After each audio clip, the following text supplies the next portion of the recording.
Hello, welcome back to Dana Bisons. Today we are going to discuss about the exotoxin, the type of exotoxins, and particularly about the diphtheria toxin. So, first of all, in the last class we have discussed about the differences between the exotoxin and the endotoxin, and we have seen that the exotoxins are heat labile. These are very toxic in nature. It doesn't contain the pyrogenic substance, doesn't induce the fever, and it is antigenic just like the endotoxin. So there are so many types of exotoxins. Today we are going to consider about the AB toxin. So the name of the toxin is AB toxin because it consists of two subunits, that is, one is A and one is B. And the A part, as you can see in this picture, A part is for the catalytic domain and the B part is generally it mediates the toxic molecule to adhere. Okay, so in the A and B part, they attach to each other by the disulfide linkages. So as you can see in this picture, this is the cell surface and it is attached by the B subunit, and the A subunit is for the catalytic activity. Then about the examples of AB toxin, one of the example is the diphtheria toxin. So as you can see in this picture, this is a type of bacteria. It is called the Corynebacteria diphtheriae.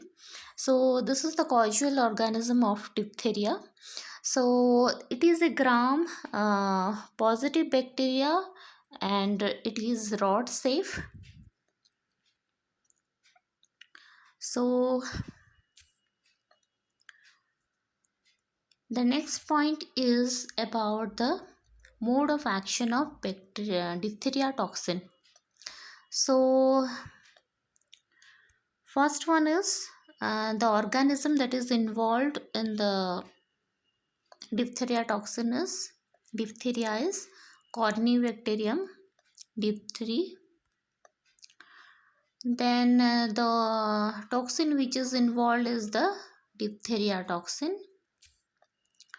Then the mode of action is the ADP ribosyl transferase inactivate the elongation factor 2, and it generally targets the heart, nerves and epithelium.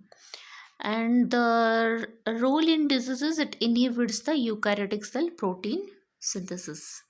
So this is the overall mechanism.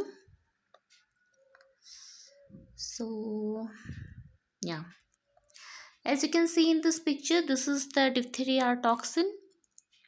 It consists of A and B subunit. As I already said, it is a type of AB toxin.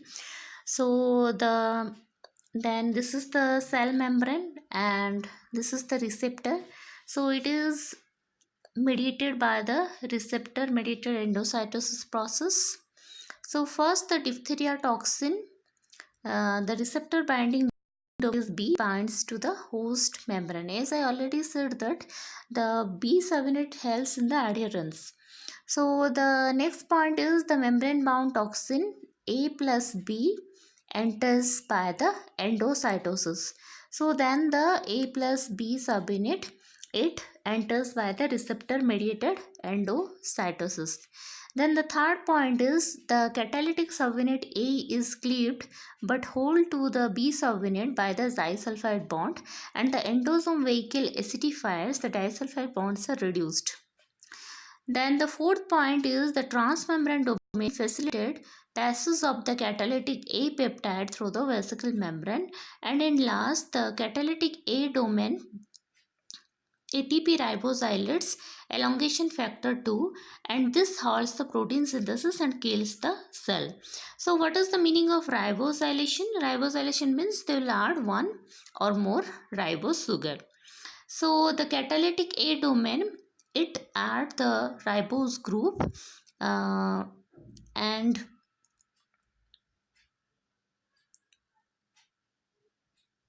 ADP ribosylates elongation factor 2, and this halts the protein synthesis and hence kills the cell. So inside the cytoplasm, after reaching the cytoplasm, then the A subunit cleaved from the B subunit, as you can see in this picture. The transmembrane domain facilitates the passage of the catalytic A peptide through the vesicle membrane, and the catalytic A peptide, what is function? The A domain, it ribosylates the elongation factor 2. It add one or more ribose group to the elongation factor 2, and this in turn halts the protein synthesis and kills the cell. So this is the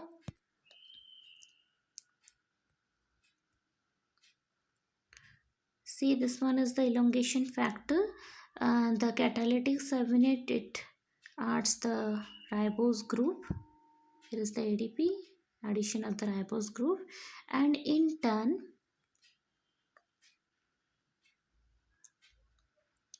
it halts the protein synthesis. We know that protein synthesis occurs in the ribosomes.